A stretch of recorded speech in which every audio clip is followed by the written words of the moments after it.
Sharon, are you hearing us?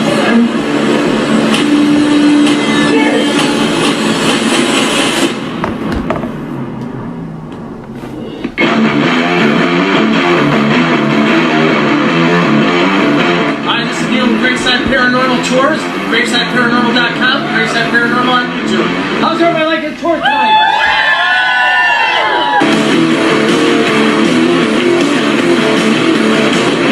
Adam, are you here? Talk to us.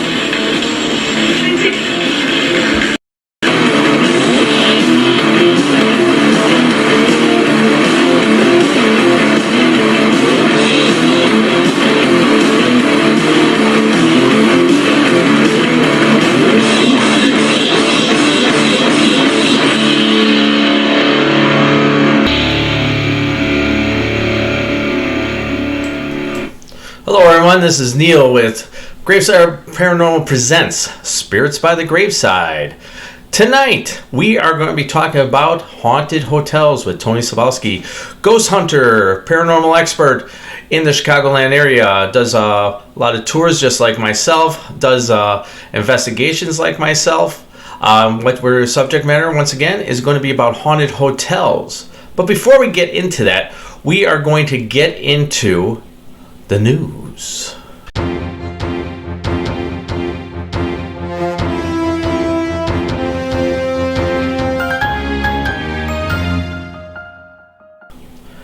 On April 13th, from citizenfreepress.com, check this out. There is a UFO footage leaked from the Pentagon. What looks like a triangle-shaped UFO blinking. Now, I don't know if this is a reflection. It kind of looks like a reflection, but at the same time, take a look at it and you decide what you think this thing is. There's a lot of things going on with the government and saying that they're putting out footage about and leaking out certain footage of extraterrestrial stuff. There's a lot of conspiracy theory sites that are out there saying that they're going to try to produce their own extraterrestrial armies to make people think that the government think that we're being invaded. I don't know too much about that, but some of these things are a little bit out there, but I'm willing to listen to anything. So check it out, citizenfreepress.com. Check out that footage there. Now, from one of the nice things I like is from ghostbustersnews.com. Once again, the ghostbustersnews.com. A Ghostbusters Christmas Halloween Village. Now, it has Egon, it has Venkman, it has the Ecto-1, it has the control building that they have, their command center. It is really cool. It's for Christmas, like you put it where like your train station is or something like that if you got a train at your house like I do. So you put it out there as, like your village, and stuff like that. A lot of cool things are coming out from Ghostbusters for the anticipation of the movie. It is supposedly still supposed to be released in November. Last year it was supposed to be released in July, but because of COVID, the pandemic, it was canceled, and now it's supposed to be going into November. One of the cool things is they just put out another trailer for it, and it's really, really cool, where the little Stay Puft Marshmallow Men, they start coming to life from the little bags of marshmallows. I forget the actor's name, but he's walking through the aisle, and all of a sudden these things start coming to life. I thought that was pretty cool. Check that out on their new trailer. You can just go to YouTube and check that out. Another Ghostbusters news, go to ghostbustersnews.com for all your updated news. So if you want more news like that, make sure you go to ghostbustersnews.com. That's where you get all the updated thing. Tragic Innocence Tour that we are doing on May 8th from 1 to 5 o'clock outside, meeting up at 115 Bourbon Street. It is sold out. We sold out. It is awesome. I am so happy because last year we had to cancel everything that we were doing because of COVID-19. I think it's a great thing that people want to get out and about again. We're still going to go by the CDC guidelines on the tour, but we are going to make sure that we have a great time. So I want to see everybody's faces out there, even though it's going to be kind of covered up with a mask. I want to see, and I promise you I'm going to give you the best show that I possibly can do.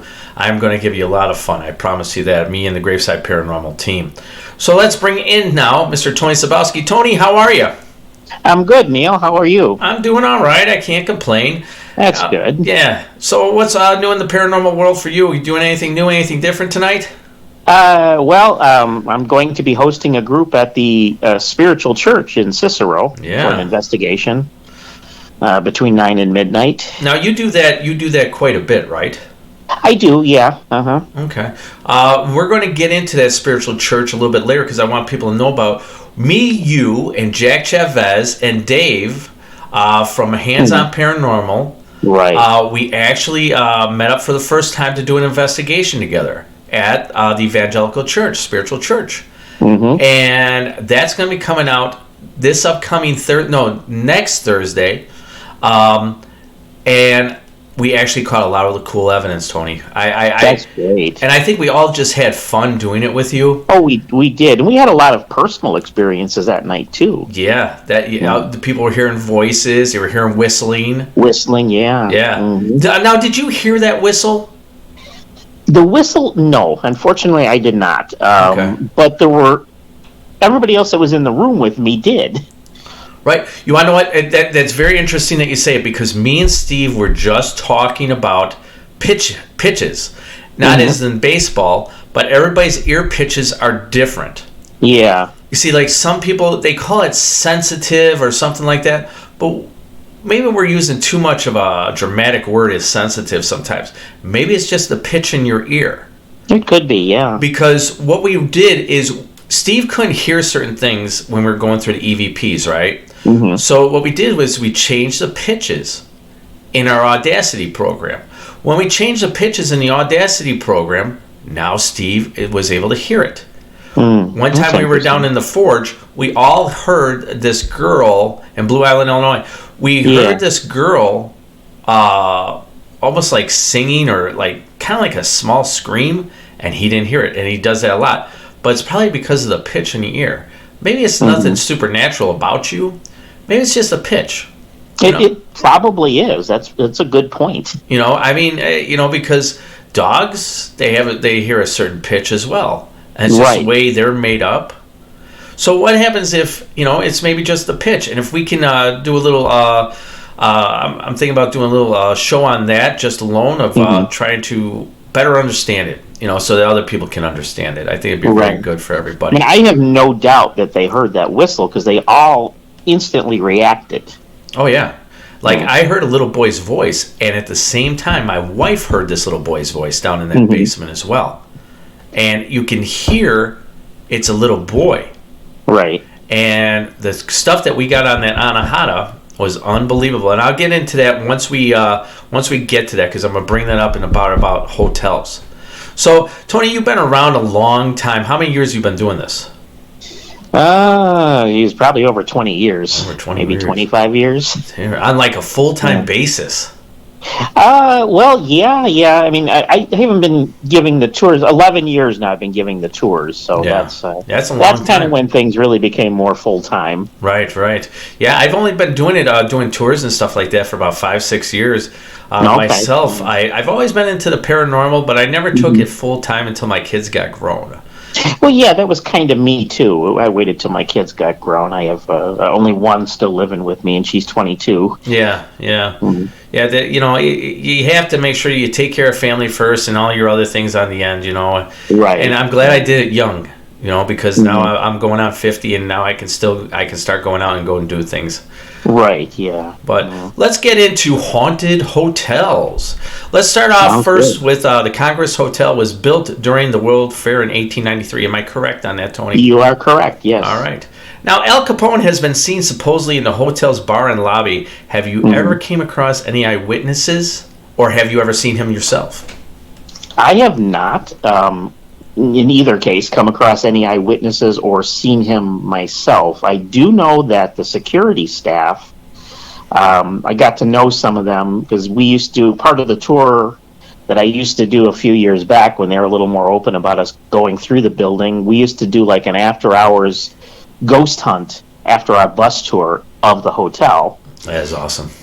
And I got to know some of the security staff, and their stories are that he had a card playing room across from one of the ballrooms the Florentine room, which I believe is on the 3rd floor. Okay. He used to Capone hold his parties in the Florentine room, and then they would go across the hallway to this little square room and play poker in there. And the guard always said that Capone, or the stories were that Capone put his back to the thickest wall in that room because he was always afraid of getting shot from the back. Right. Makes sense. Mm-hmm. You're the guy out there that everybody wants to either kill or basically what they say called rub out, right? Right. Yes. Exactly. Or rub you out. Mm-hmm. So that's basically all the eyewitness accounts that you've ever heard of or seen yourself? No, and there are people who do say they have seen him in the bar. Now, I personally haven't. I don't know anybody who has. I've read accounts of it. Mm. Would you say that's more of a residual haunting, or do you think maybe it is the spirit of Al Capone? I think it's more of a residual haunting, in my opinion. Yeah, that's what I think. I think a lot of these places, a lot of people have put certain recordings in time with their drama in their lives, and it's just a recording in time that continues to go through and continues to loop. Tell me about Peg Leg Johnny. Yeah, that's another one of the spirits that they talk about there. Now, one of the security guards did tell me of somebody who, again, I want to say, I think it was on the 3rd floor, said there was like a hobo roaming around the 3rd floor, and security went to, go check that out, and there was nobody that they could find. And that's when they remembered the stories of Peg Leg Johnny. Mm-hmm. And he was a homeless guy who lived in the area. Am I correct on that? That's one of the stories. Another story that's recently come up, which I want to do a little more research and find out about, was supposedly there was this clown who had a peg leg, or like a one leg, who was actually convicted of murder.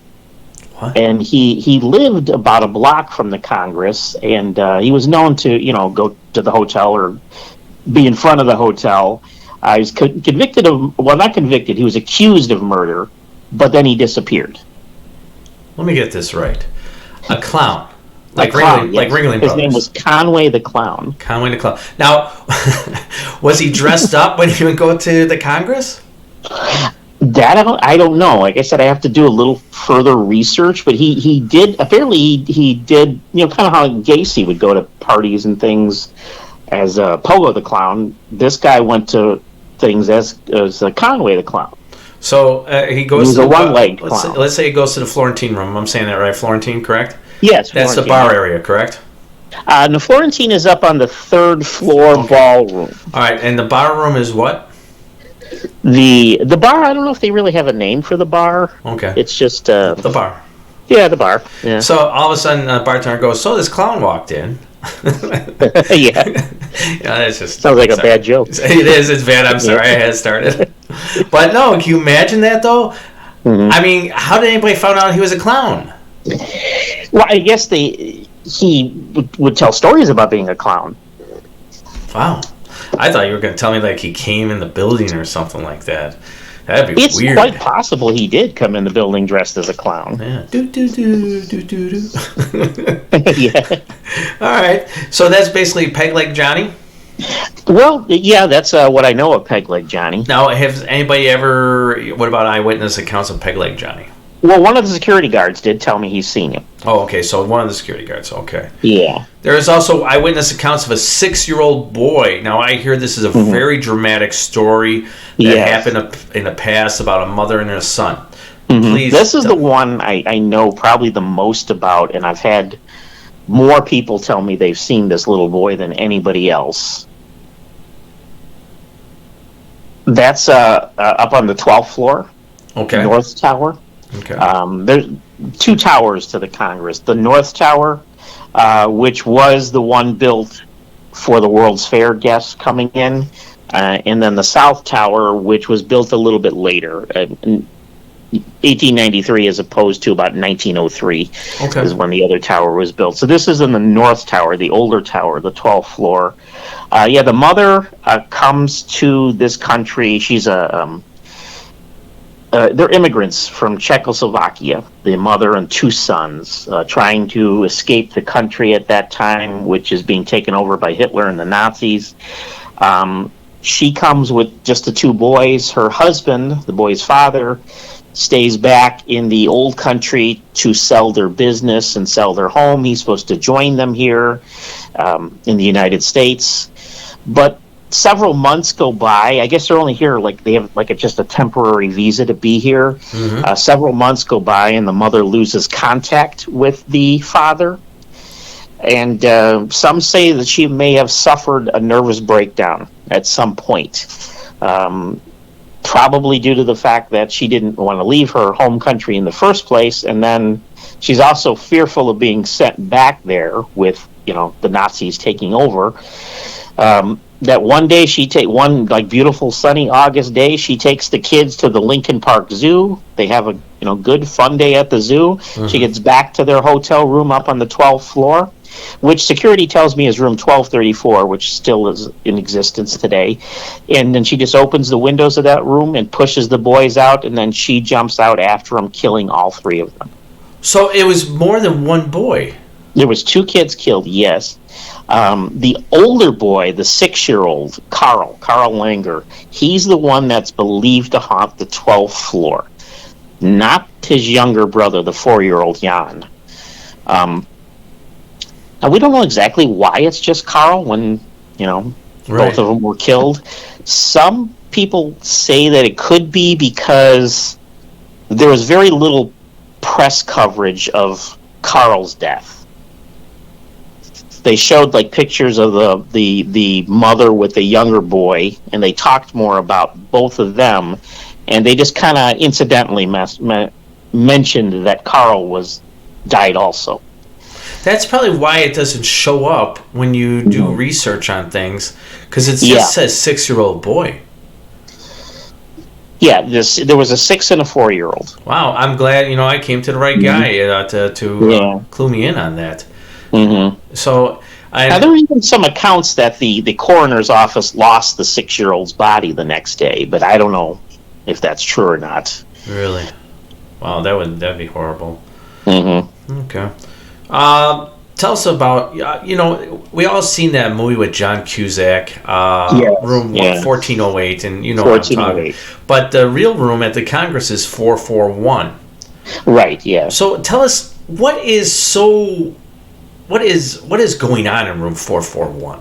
Well, I've actually stayed in room 441, and then one night also a couple years ago, after one of the tour buses, when we were doing a ghost hunt of the hotel, one of the security guards, and this was during the winter when the hotel wasn't that full, asked us he said, hey, if you guys want to go into room 441, I could let you in there as long as you don't move anything or touch anything, because there's going to be nobody coming in there to clean up afterwards, since that part of the hotel was closed off. So he let us in there one night. So I've been in there a couple times. Now, did you stay the night? I did, yeah. By yourself? Not the second time, the first time. Okay. Second time we were in there for a couple hours. Okay. That was it. The story is that people say they wake up in the middle of the night and they see a woman hovering over the bed. This woman has been known to shake the bed or pull on the covers. Security has said they've also had reports of her coming out of the bathroom. Now, we don't exactly know who the mother is or who the woman is. There are some links where people believe it's the mother that I just mentioned in the previous story from the 12th floor. Mm-hmm. Now, I've never experienced the woman in there, but we have, I think a couple of years back when we did spend the night, somebody did get a picture of a shadow figure near the bathroom. Plus, I'm pretty sure we got some EVPs, too. Not real clear ones, but what sounded like a woman. Now, one other night when we were doing a ghost hunt there, we weren't in the room itself. We were outside room 441 in the hallway. Somebody was using a digital recorder. We did one of those sessions where you ask a few questions, and then you stop, and you go back and play it right in real time right there to see if you got anything. I I think the question he asked is, "Do you mind us? Do you mind that we're here?" or something along those lines. And the response he got said, "Run." Oh, that's always nice. Yeah, very interesting. Mm. Always nice. Wow. Yeah. Mm. But you stayed the night in that room by yourself, though? No, I had several other people with me. The whole group. This was with a team that I was with at the time. We rented out that room. Okay. Now There you were can't. about 4 or 5 of us that stayed in there. You can still rent out this room to this day, correct? Yes, you can. Yes. Okay. Mhm. Now, is there a room though that's sealed? There are several rooms that I've discovered that are sealed. What is the reason for that? One of them is old room 666, which, I mean, I think that obviously explains the reason for it.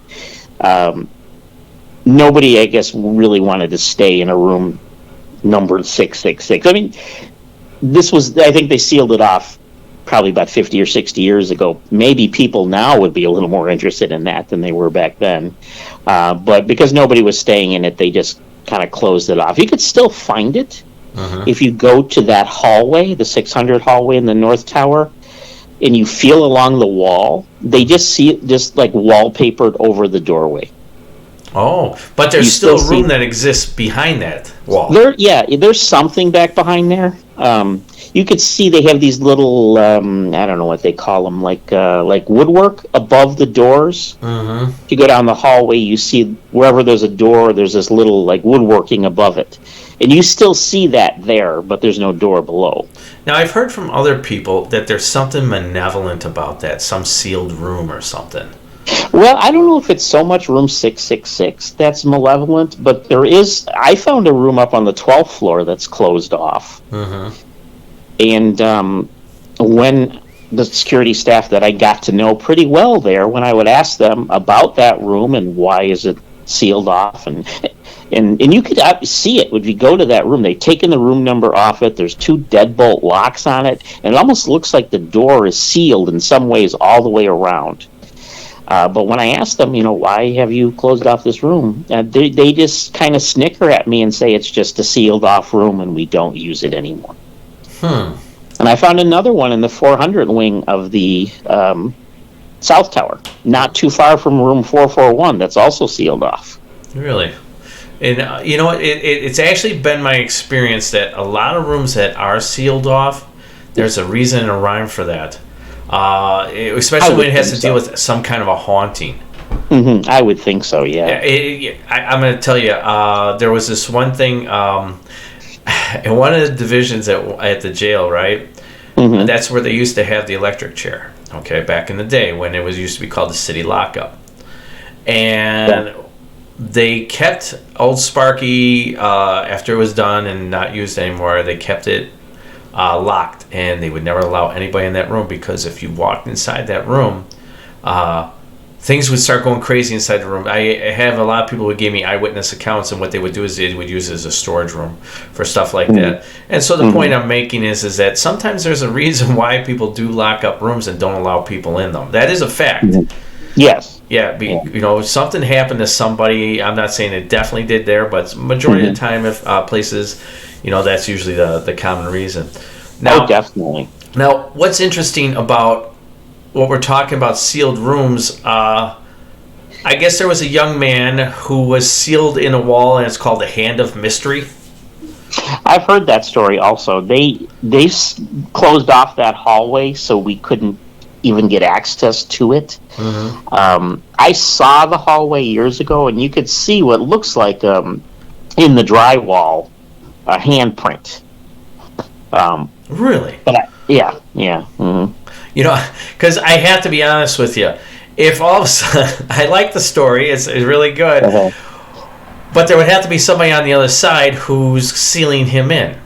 Exactly. Yeah. Like how did either you were choosing to do that, you wanted to kill him, either that's the whole story to it, or it didn't happen and someone embellished a story. I don't know. You don't know. But I don't know. Yeah, my feelings are that one's probably embellished. Yeah, it sounds like an embellished story, but that's why we're doing what we're doing, because we also do like the entertainment value of everything.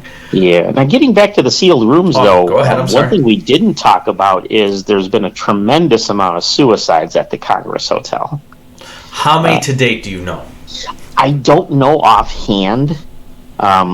It probably would be, you'd probably have to go back and look at records and find, you'll find out how many, but security staff would even tell me of suicides that happened as recently as the last Lollapalooza concert that we had. Okay. Which would have been not last year, but the year before. Right, 19, yeah. Yeah. And, how gruesome those suicides would have been could also be a possible reason for a room to be sealed off. Sure. No. Yeah, you're right. You're absolutely right. And things do happen. People commit suicide. We all know about that who work in the paranormal field, that things do happen after someone does commit suicide. And we won't get into all that, but things do happen. What about this lady who whispers in the Florentine room? I haven't experienced that one at all. There's something about a lady who whispers in the Florentine room, whispers in people's ears. There's two different ballrooms that are considered haunted. One is the Gold Room, one is the Florentine. Of the two, the Florentine has the creepiest feeling to it when you go in there. That I haven't heard, actually, those stories about the lady whispering in people's ears. I have heard that people have gotten pictures of what looks like a woman in Victorian clothing in that ballroom. Now, you sent us a picture. You sent me a picture. Please describe it to me, because we're going to put it up after while we're talking about that. That was from the Drake Hotel. Again, it was similar to what we did at the Congress. A bunch of us just rented out some rooms in the Drake, and we ghost hunted the hotel throughout the night.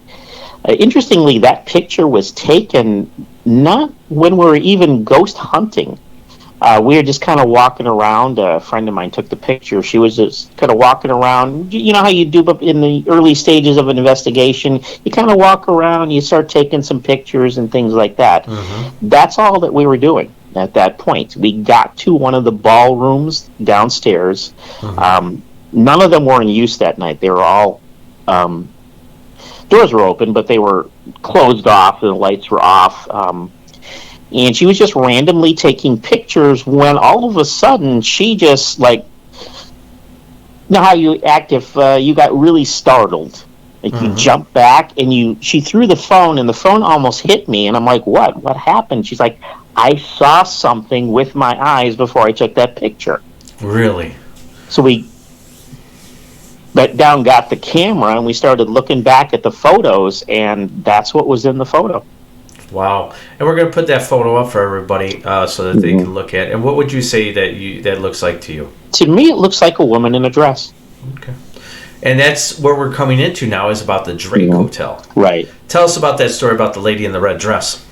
Well, the story is that on opening night of the Drake in the early 1920s, they had a big opening, gala party, and a woman who was wearing a red dress was there with, I've heard varying reports, her husband, fiance, not exactly sure which one he was, but they were intimate together.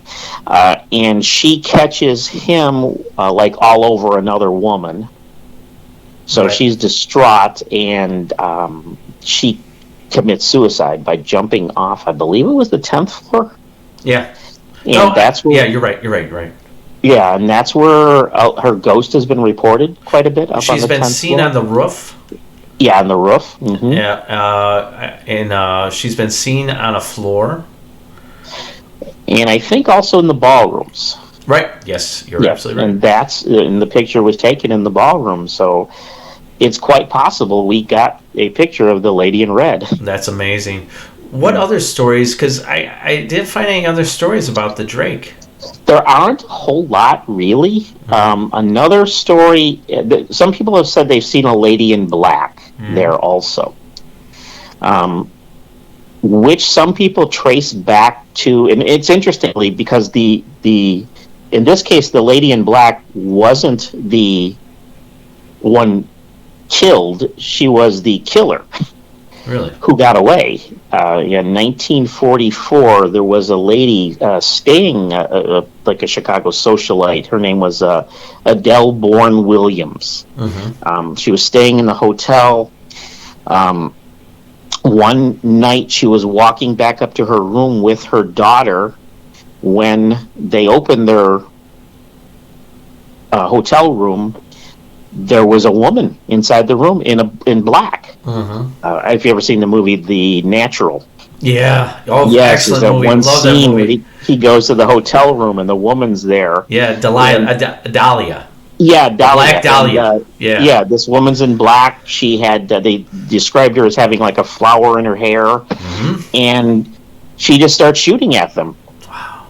She initially tries to shoot at the daughter, but misses her. Then she strikes the mother, Miss Williams, kills her, runs off down the hallway. Hold on, what was the name? Adele Bourne Williams was the name of the lady right. who was killed. I can't think of her daughter's name off the top of my head. But this lady just ran down the hallway. I guess a couple of men saw her but didn't know what was going on. Because later they were asked, why didn't you stop this woman or try to trip her or something? And they thought, well, they just saw a lady like running through the hotel. They had no idea she had shot somebody, and they didn't think that would be, courteous to try to knock her down or trip her. Mm-hmm. But this person was never apprehended. It's still an unsolved mystery to this day. One of the people that was accused was a person who actually worked in the hotel, who was a desk clerk. The gun that was found later in the hallway. Apparently, the police searched the hallway, didn't find anything, and then a gun was found on a second search. The gun went back to a man who was already in prison, but his sister worked the front desk at the hotel. His other sister also worked there. Mm-hmm. And she also had a record, the hotel clerk. And she was questioned. Now, she would have had access to room keys, so she could have got into the room. She was questioned, but released. She was never charged. So it is still an unsolved mystery to this day. Unsolved mystery, and probably a shadow lady in the... Yeah. Wow. Some people report seeing a person in black, which it's interesting because the one wearing black would have been the killer who did not die there that night. That's some good research on your part, especially when the most profound story on that is the lady in red. Mm-hmm. And and I researched it and I didn't see it. So that shows that, we got a guy here who's definitely doing all his research on stuff, which is awesome. Yeah, thanks. Hey, one other interesting thing I found out about the hotel, which doesn't have anything to do with really ghosts, but you familiar with the Leopold and Loeb? Yeah, I explain it to me. The two thrill killers, like rich kids. Now I remember. Geniuses, yes, now I remember. College graduates by the time they were 18 who killed this young boy named Bobby Franks. Yes. Just pretty much just to see if they can get away with it. Just for no reason at all.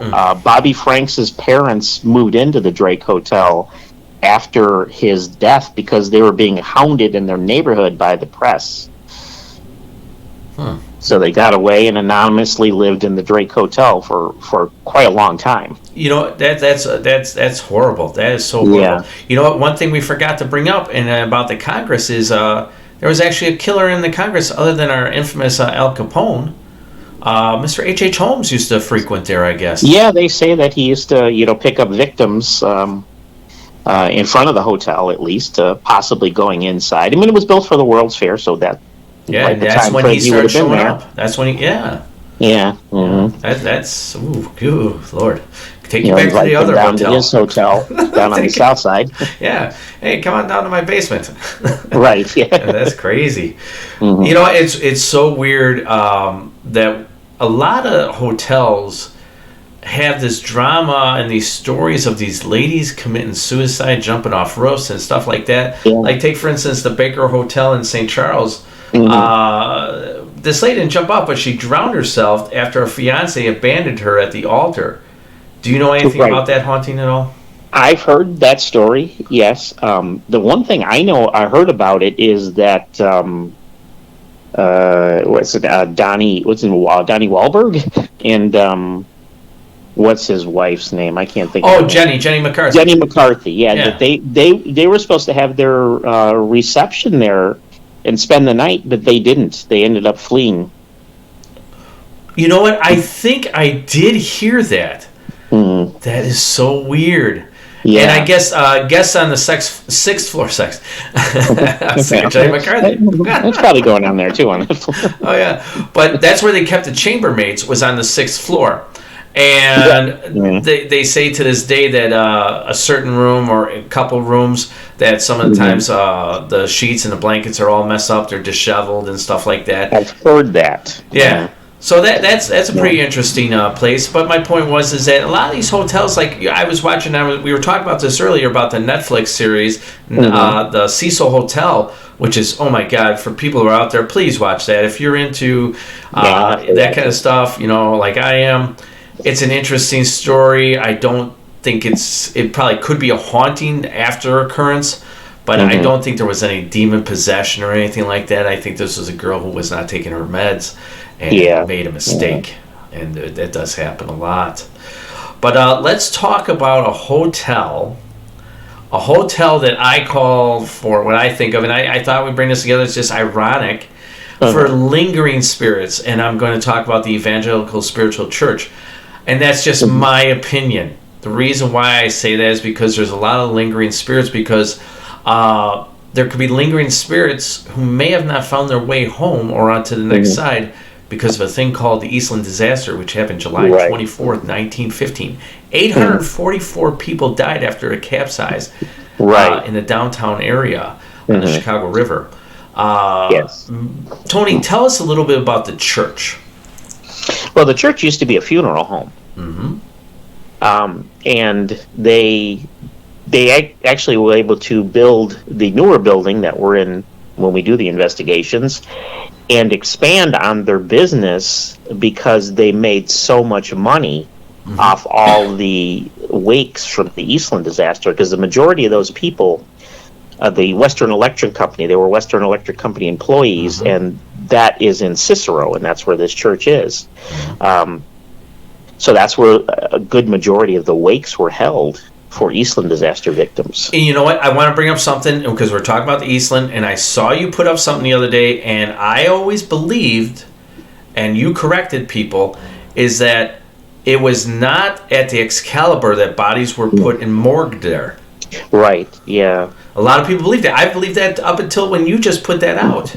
Well, I believed it at first, too, because there were a lot of stories about it.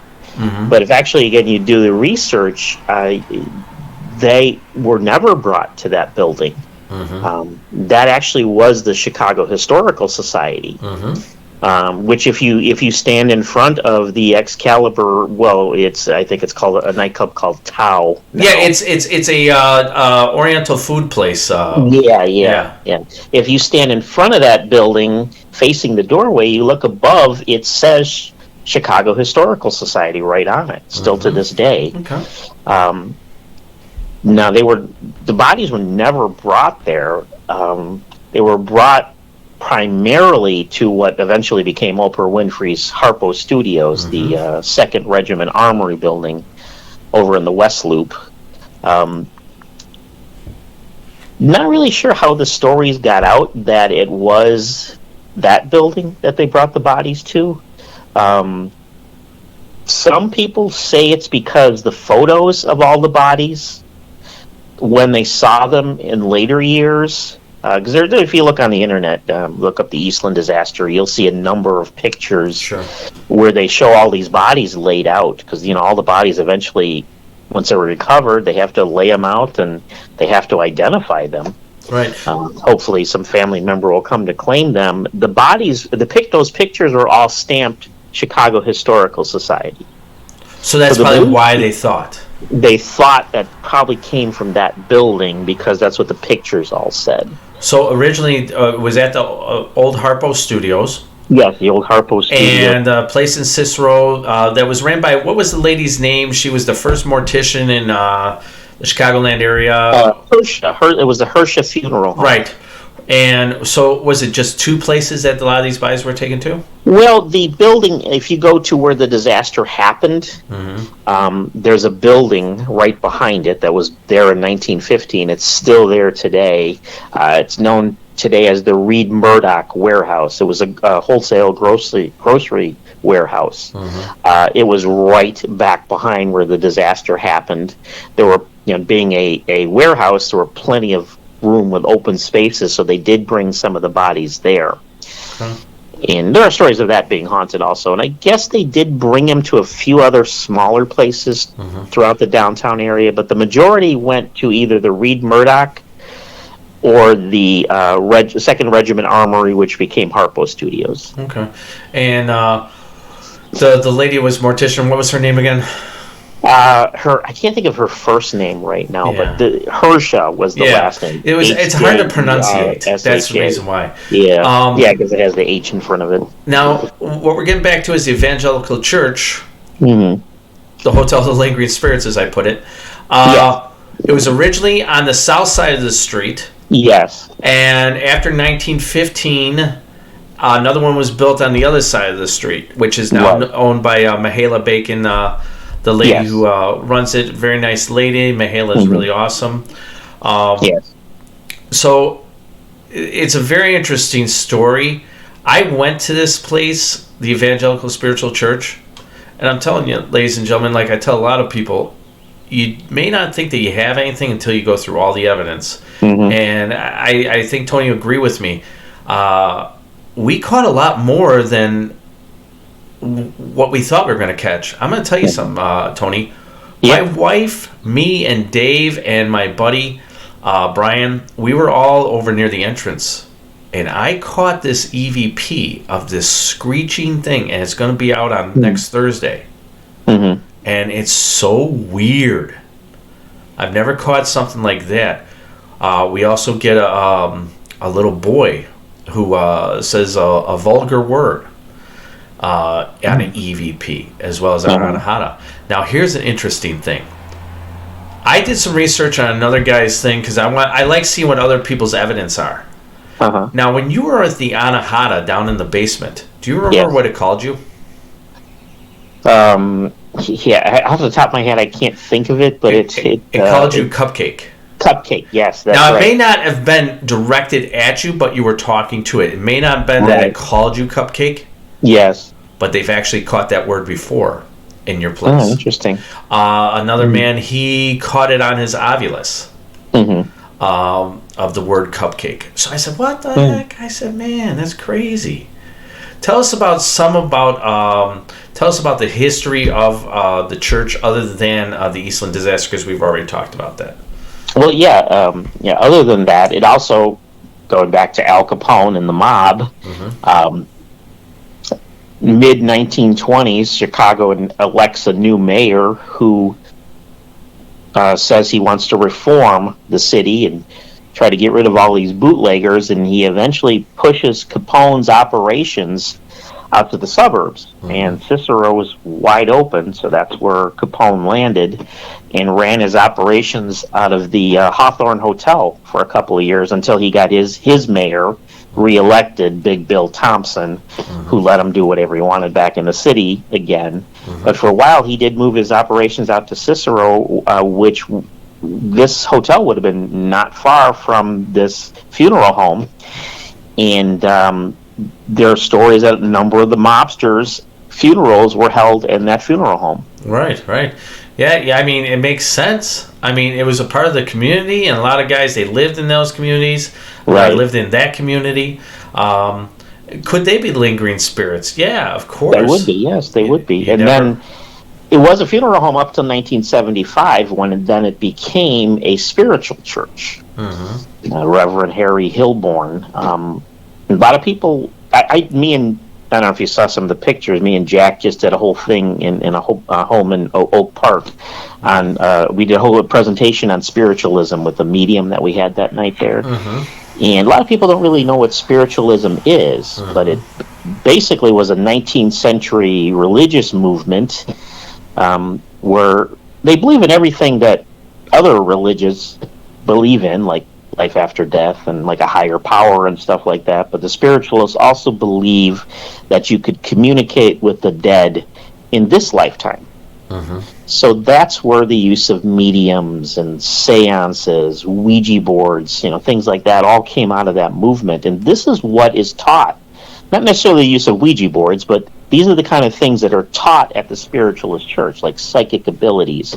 They do seances there. Mihaela conducts seances regularly, which I believe also not only lingering spirits, but it also brings spirits in and out. Sure. Yeah. That's what I believe is. I really do believe that's what's going on in your place.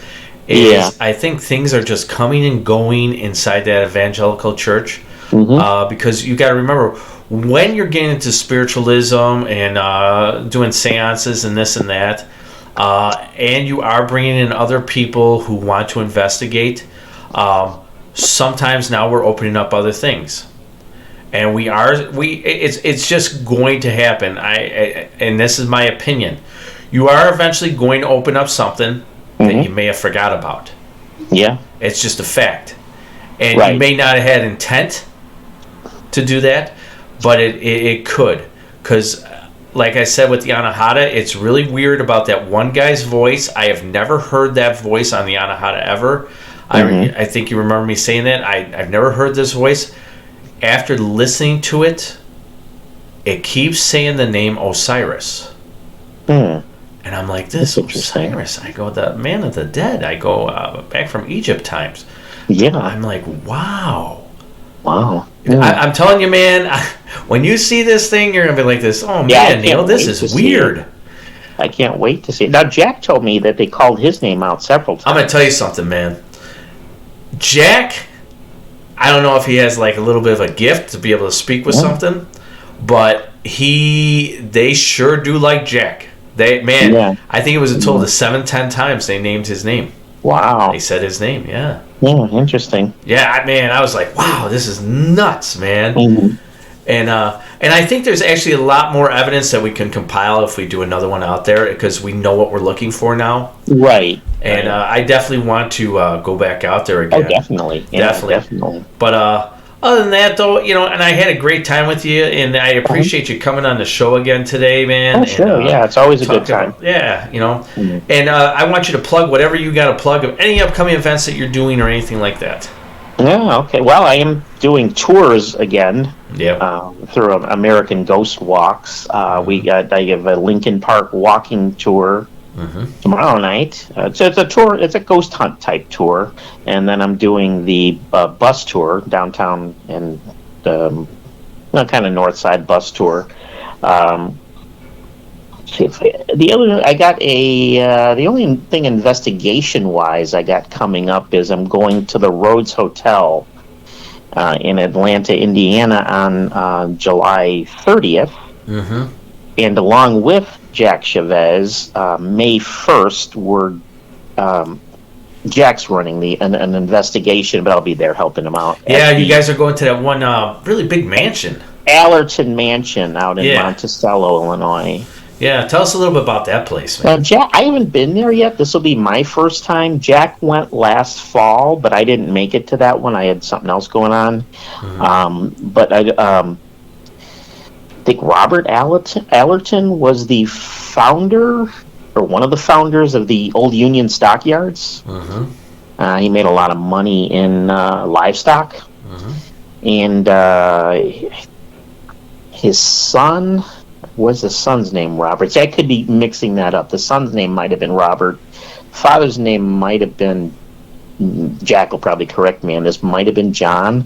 But eventually he gave, his son got real into the arts. And he eventually bought him a bunch of different properties all over, like farms, and they called them the farms, like the end of the family farms that the son was running, and the one out in Monticello not only was it a regular producing farm that produced, in animals and livestock and things like that, but it also was like an artist colony, and the gardens out there are all decorated from what I'm understanding. And I guess it's still believed that he haunts that mansion. Cool. Yeah, I wanted to go, but I'm going to be doing an investigation at the Roth House. We're going to do a documentary there. That's right. Yeah. You went to the Roth House. I did. Yeah. Oh, did you like it? Place. Oh, yeah. I actually have been there 3 times now. Really? Yeah, I went with Jack and a few other people a couple years ago as my last time. Great location, very interesting story, and weird story. That is such a weird story. And it's a very small community. I think there's only 1,500 people. I think maybe I'm wrong about that. Yeah, no, it's not a big town. No, it's not a big town whatsoever. It's a very nice community. I talked to a couple people in the town. Nice people. We're gonna go out there and. We're going to do some filming out there. We're going to see what we can find. We went out to the cemetery, too, and found the graves. Yeah, I found the graves, too. I saw there was a picture with you with Laurence Venom's large tombstone. Venom's grave, yeah. But she's actually buried in California. Right, that's her family. That's right. Very good. Yeah. And I did find Mary Roth's grave with with her family. It's a very old cemetery, man. You just get back a throwback thing on that. Yeah. But the guy John who runs the house is great also. Yeah, he's a very nice guy. I was talking to him. We are going to go there, and it's what's odd is we're talking about this again, and we fall into actually hotels. John has a bed and breakfast there, ladies and gentlemen. Right? Yeah, he does. And he's very reasonably priced. Yeah, I think he's very reasonably priced. Interestingly, also the Allerton Mansion is also like a hotel now. Really? Mm-hmm. Yeah. Well, you see, so everything just kind of blended in today, Tony. Yeah. All right. Well, Tony, do you have anything else that you'd like to put out there? Oh, no, I think that's it. All right, ladies and gentlemen, if you want to go out for a good tour, contact Tony Szabelski and or the company that he works for and see if he can be on his tour, because he is a very good researcher. He's a very patient man. And I love talking to this guy. Tony, once again, thanks for coming out here and talking with me. Thanks, Neal. No problem, dude. Anytime. Anytime. And as like always, ladies and gentlemen,